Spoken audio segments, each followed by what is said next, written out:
আমাদের আজকের এই ডিপ ড্রাইভে স্বাগত। মানে আজকে আমরা খুব চমৎকার একটা বিষয় নিয়ে আলোচনা করব, আর সেটা হলো বিশ্বাস। হ্যাঁ, আর এই আলোচনার জন্য আমরা ডক্টর রাজেশ চৌধুরীর লেখা একটা খুব সুন্দর প্রবন্ধকে ভিত্তি হিসাবে নিয়েছি। একদম। এই ডিপ ড্রাইভের আসল উদ্দেশ্য হলো এইটা দেখা যে কিভাবে ছোটবেলার ওই একদম অন্ধ বিশ্বাসগুলোই জীবনের চরম সংকটে আমাদের টিকে থাকার একটা বড় হাতিয়ার হয়ে ওঠে। ঠিক, বিষয়টা সত্যি খুব ইন্টারেস্টিং। তো চলুন বিষয়টা একটু বিশ্লেষণ করে দেখি। মানে এই যে আমাদের জীবনের প্রথম বিশ্বাসটা, সেটা কিন্তু শুরু হয় একেবারে মায়ের কাছ থেকে। মা যখন প্রথমবারের মতো কাউকে দেখিয়ে বলেন যে উনি তোমার বাবা, তখন কিন্তু আমরা কেউ কোনোদিন প্রমাণ বা ডিএনএ টেস্ট চাই না। হ্যাঁ, সত্যি তাই।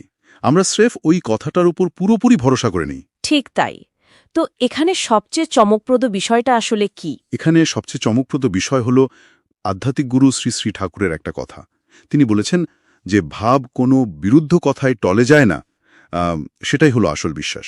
ও আচ্ছা, মানে কেউ যদি উল্টো কথাও বলে তবু সেই ভরসাটা নড়ে না। একদম তাই।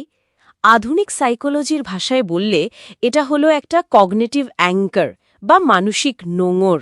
বাহ, দারুণ একটা উপমা।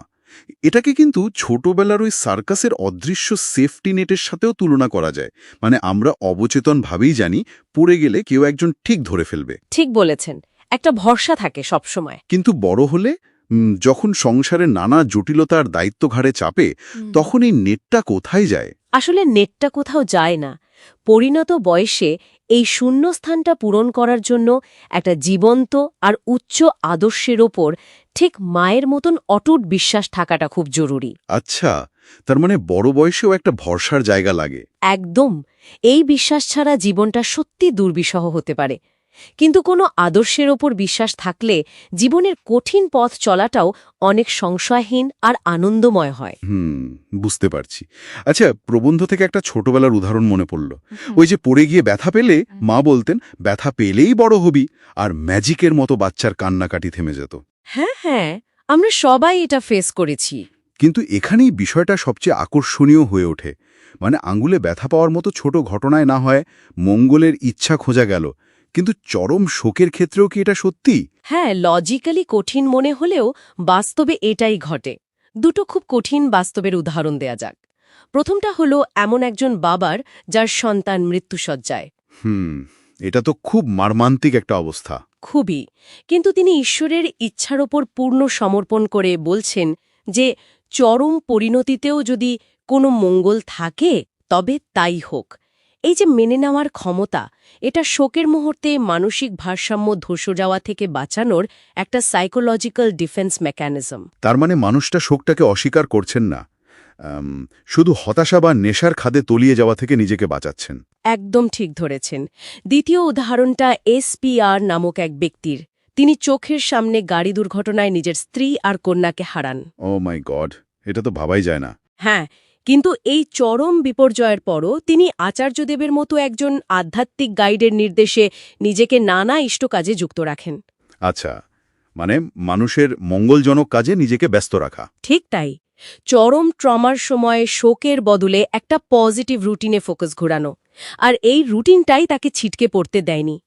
এই মানসিক স্থিতিশীলতা আমাদের দৈনন্দিন কর্মকে কিভাবে প্রভাবিত করে সেটা ভাবতে গিয়ে একটা প্লেনের টার্বুলেন্সের গল্প মনে পড়ে গেল।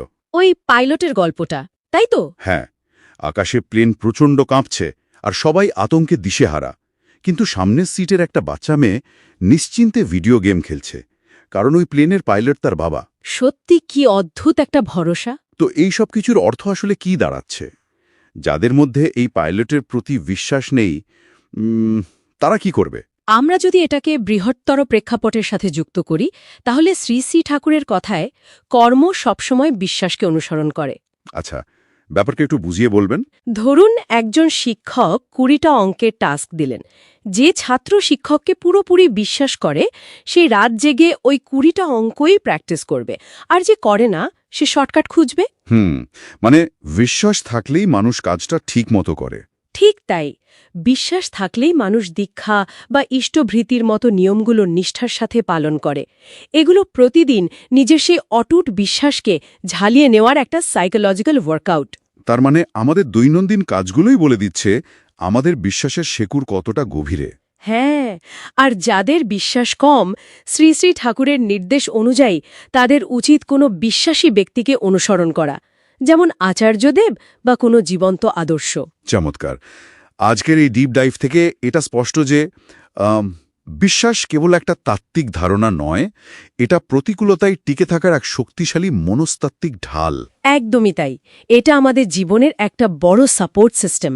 তো সবশেষে ভাবনার জন্য একটা নতুন প্রশ্ন রেখে যাই, যদি আমাদের প্রতিদিনের কাজগুলোই আমাদের বিশ্বাসের আসল আয়না হয়, ঠিক যেমন ওই অঙ্কের ছাত্রটির ক্ষেত্রে ঘটেছিল, তবে আমাদের নিত্যদিনের অসংখ্য ভয় আর উদ্বেগগুলো আসলে আমাদের ভেতরের কোন গভীর অবিশ্বাসের দিকে আঙুল তুলছে?